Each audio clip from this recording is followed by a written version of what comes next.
অভিযুক্ত সেনা কর্মকর্তাদের কোথায় রাখা হবে তা নিয়ে একটা অনিশ্চয়তা বা তা নিয়ে একটি মতদ্বৈততা সম্ভবত আছে, আমি নিশ্চিত না।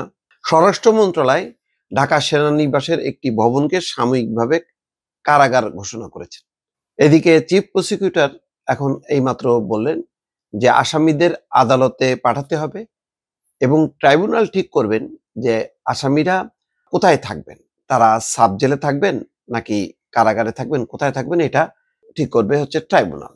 ফলে এখনো পর্যন্ত যেহেতু বিষয়টা পরিষ্কার হইল না যে হেফাজতে থাকা সেনা সদস্যদের গ্রেপ্তার দেখানো হলে তাদেরকে আদালতে হাজির করতে হবে, ট্রাইব্যুনাল ঠিক করবেন যে তারা সাব জেল না অন্য কোনো কারাগারে পাঠাবেন। চিফ প্রসিকিউটরের আমি একটা বক্তব্যটা কোট করলাম টেলিভিশনটা স্ক্রলটা দেখে।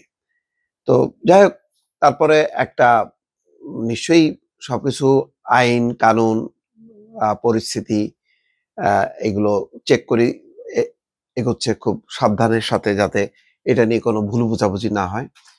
প্রজ্ঞাপনে বলা হয়েছে ঢাকা সেনানিবাসের বাসার রোড সংলগ্ন উত্তর দিকে অবস্থিত এমইএস বিল্ডিং নম্বর 54-কে সাময়িকভাবে কারাগার হিসেবে ঘোষণা করা হলো। যথাযথ কর্তৃপক্ষের আদেশক্রমে এই আদেশ কার্যকর করা হলো। আদেশটি অবিলম্বে কার্যকর হবে। বিগত আওয়ামী লীগ সরকারের 15.5 বছরের শাসনামলে গুম নির্যাতনের ঘটনায় মানবতা বিরোধী অপরাধের 2টি মামলায় এবং জুলাই গণ অভ্যুত্থানের সময় হত্যাকাণ্ডের ঘটনায় করা একটি মামলায় মোট 25 জন সাবেক এবং বর্তমান, তার মধ্যে বর্তমান হচ্ছে 15 জন, তাদেরকে ইতিমধ্যে গ্রেপ্তার করা হয়েছে 15 জনকে। এখন তাদেরকে কিভাবে করা হবে, সিভিল আসামিদের সাথে নাকি তাদের ক্ষেত্রে বিধান কি? বাংলাদেশের ইতিহাসে এর আগে কখনো এইভাবে সিভিল কোর্টে কোনো সামরিক কর্মকর্তাদের বিচার হয়নি। সাধারণত তাদের জন্য আলাদা আছে কোর্ট মার্শাল, সেটা হচ্ছে তাদের বাহিনীর মধ্যে সেনা নিবাসের নিজস্ব আইন অনুযায়ী।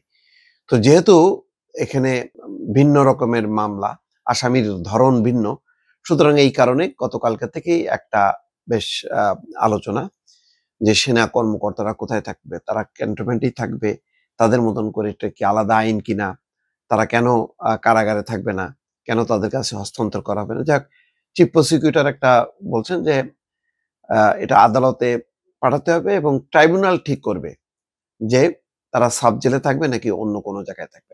আশা করা যায় ট্রাইব্যুনালের সেই ক্ষমতা থাকবে, যেহেতু ট্রাইব্যুনাল সব আসামিদের বিচার করবে। ফলে বিচার চলাকালে এই আসামিদের স্ট্যাটাস কি হবে, কার অবস্থান কোথায় থাকবে, জামিনে থাকবে নাকি সাব জেলে থাকবে, কোথায় থাকবে, এটা পুরোটাই এখতিয়ার হচ্ছে ট্রাইব্যুনালের। মোটামুটি বোঝা গেল এটাই, দর্শক।